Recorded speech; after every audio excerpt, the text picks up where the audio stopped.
Hey there friend, welcome to the Peacock Homestead, and if you are new here, my name is Elizabeth, and in this week's video we're going to be rendering some beef fat. I like to use it for cooking, and I'm going to be making a batch of soap in the future, and I'll also be showing you a couple dinners that we had this week, as well as cutting the batch of soap that I made last week. So if you're interested in that kind of thing, let's get into the video.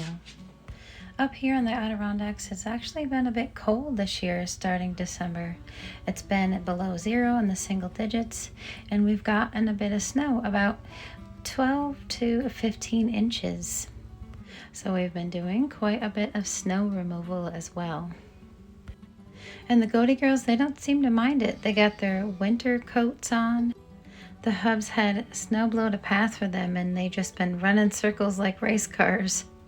Every time I go out there, they want to show me that they're having so much fun in the snow. They're just so cute.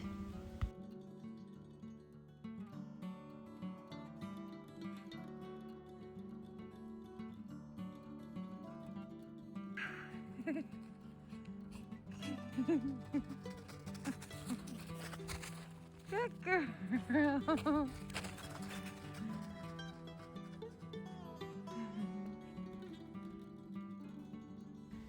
I think my son Jack here has been a husky in his past life. His favorite thing is to be outside in the snow, and he just loves it. And he loves the goaty girls as well. Those are his ladies.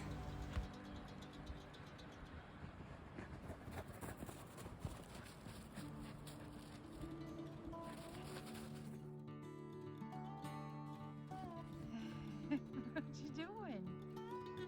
Oh, can't go that far. Come on, son. Hi, hi, hi. Come on, let's go.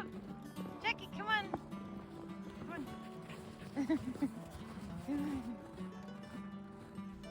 This week I finally got to my local butcher, which is at Price Chopper, and I purchased some beef fat because I like to render it down and use it for soap making, and I make face tallow and body tallow with it, and I also use it to cook with.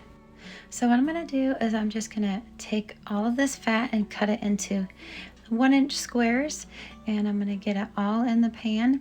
I'm going to simmer on low and slow for the whole day, and I didn't quite finish with this because I had to work the next day, so I did the best I could and I got one batch done, and then I just finished the rest of it on my next day off. So here it is. I got all 15 pounds of fat in my stock pot. So I have a quick question. How much usable fat do you think that I am going to get out of this 15 pounds that I have here? I'm putting 2 20-ounce bottles of water in it so it doesn't stick on the bottom. Since it's going to cook all day long, there won't be that much water in it. I'm actually going to pop this outside because it's only 13 degrees. And because I don't have any room in my fridge or my freezer, so it's like a free freezer outside. And it ends up looking all solidified just like this.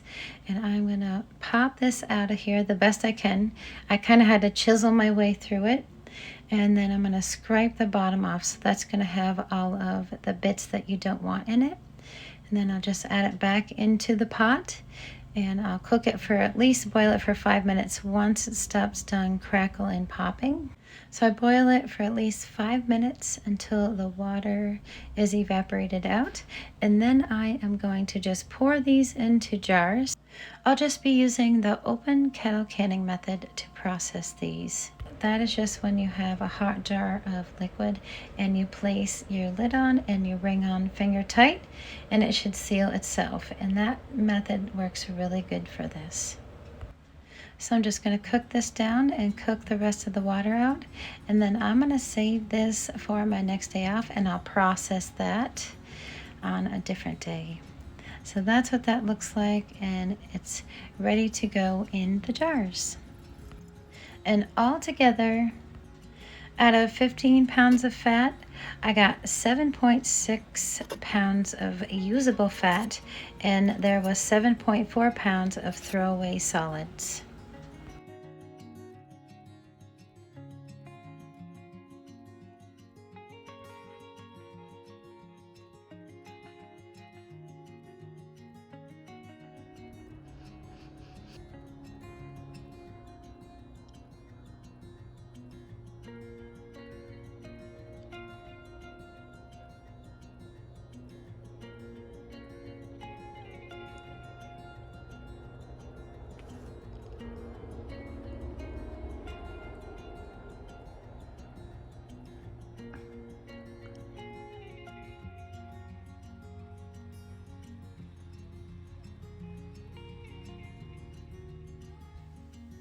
This week I had to feed the sourdough because we needed to make some bread, and I'm also going to be making some homemade sourdough pancakes. And I got the recipe from Lisa over at the farmhouse on Boone. I actually purchased her book Daily Sourdough, and it is one of the best sourdough books I've ever had.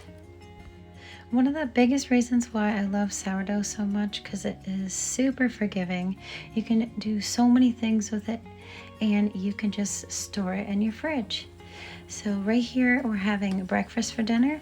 I made the pancakes from the recipe out of my daily sourdough book from Lisa Boone. I love all of her recipes in there, and I hopefully will someday try them all. The other thing that I love about sourdough is you can make a quick, easy meal with it. You can just add some eggs and oil and a little bit of your sourdough, and then you have a meal like these pancakes or waffles.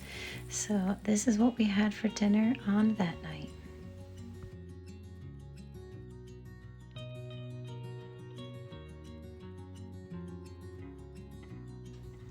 So in the last video, I made a batch of spruce tip soap, and in this week's video, I was going to show you the cut. So it's a little bit softer than I like it when I cut it, but that is okay. I was impatient and I just wanted to get it cut and curing. So I'm going to cure it above my washer and dryer because I have a cute little rack that the hubs put up for me for curing my soap. And I'll let it cure there for at least a month. I'll probably let it cure for a little bit longer. And the longer that it sits, the better it will be. And the longer it will last you. So now that I have some beef tallow, I was hoping to make another batch of soap soon. So I have to think of ideas for what flavor. So if you guys have any ideas, just pop them down in the comments. I'd love to hear your ideas.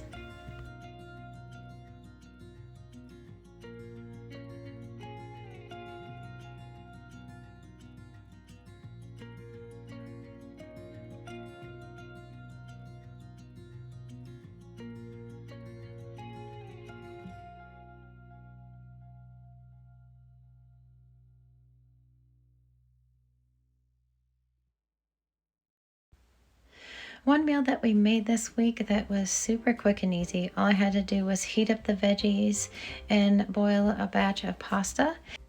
I had some chicken in the freezer that needed to be used up, and it brought it all together with this cowboy butter spice. So I just found it at Walmart. It's around $4, and it has a buttery and spicy flavor to it. So I had that, and then I added a little parm on top, and that paired really well with the buns that I had made and popped in the freezer a couple videos ago. We just popped that out, microwave it, and that was the bee's knees.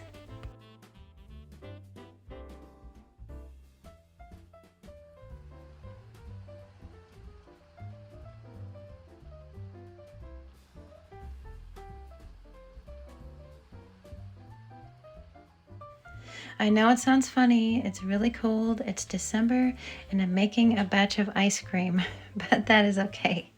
I actually ordered this off of Amazon. I actually got it with the sales tax and everything. It was $64 altogether, and it was usually $130, so that was what was deterring me, was the price. And I saw it was used on sale, and I just grabbed it up. And it's one of the hub's favorite desserts, so I figured that I would make us some sherbet ice cream. I can even make frozen yogurt with it, so I can't wait to explore all the different flavors and take you guys along with me when I do that. And I also wanted to show you, so I recently received these little resting pads from Amazon. So I got these for my bunnies. They are in the cage because it gives them a place to rest their little feet. They don't have pads like a dog. They have just bones and fur. And of course Jet isn't laying on his, but they seem to be enjoying it. So I watch a Sage and Stone Homestead, Heather. She has a bunch of rabbits, and she did suggest one time, and I thought that was such a great idea, to have those resting mats. And the ice cream is finally done. It took about 25 to 30 minutes, And then I was gonna pop it in the freezer for a couple hours, and then we are going to try some. And I actually think the next flavor that we are gonna make is going to be mint chocolate chip. And spoiler alert, it was really amazing. It brought me back to when I was a kid and we went to the ice cream stand. And that is it. That's all I have for you this week. I hope you have many blessings, and I'll see you on the next one, friends.